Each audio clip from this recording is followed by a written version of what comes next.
Pinakamalaking motorcycle gear shop sa Bulacan, dito lang pala sa Santa Maria. Tara, yung mga kanus, alam nyo ba ang nalaman ko? Kami napadpad sa Governor Fortunato Avenue sa Bagbagin, Santa Maria, Bulacan upang bumisita sa Juan Moto Avenue. Tara, libutin natin kung ano ang meron dito. Pagpasok mo, makikita mo ang napakaraming nakadisplay na helmets like Geely, KYT, Evo, SEC, HJC, Bilmola at K-Berg at may full face, half face at modular na klase. Dito naman nakalagay ang mga top box at bracket. FYI, pag bumili kayo ng top box bracket package, may pa-discount sila. Next is the apparel section. Meron ditong riding jackets, riding pants, riding jersey, riding boots, full gloves, elbow and knee pads, raincoats, and T-by-G bags.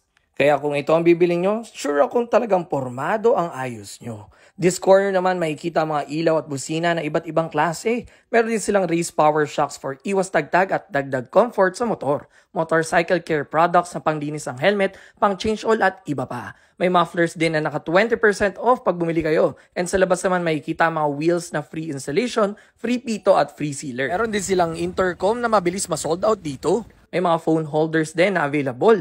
At syempre, pwede ka din bumili dito ng mga brand new motorcycles. And if may sira ang motor, no problem dahil may maintenance services din sila like PMS, CVT cleaning, front shock tuning at iba pa. Super comfy din maghintay dito dahil meron silang free wifi. At habang naghihintay, meron sila ditong only coffee. O kaya naman pwede kang order na iced coffee sa kanilang mini cafe. O diba? They got it all for you. Lahat na nandito, kung pera ang kulang, walang problema dahil pwede ka din mag-apply sa home credit. So ano pa hinihintay nyo? Tara na dito sa Juan Moto Avenue sa Santa Maria, Bulacan. Let's go!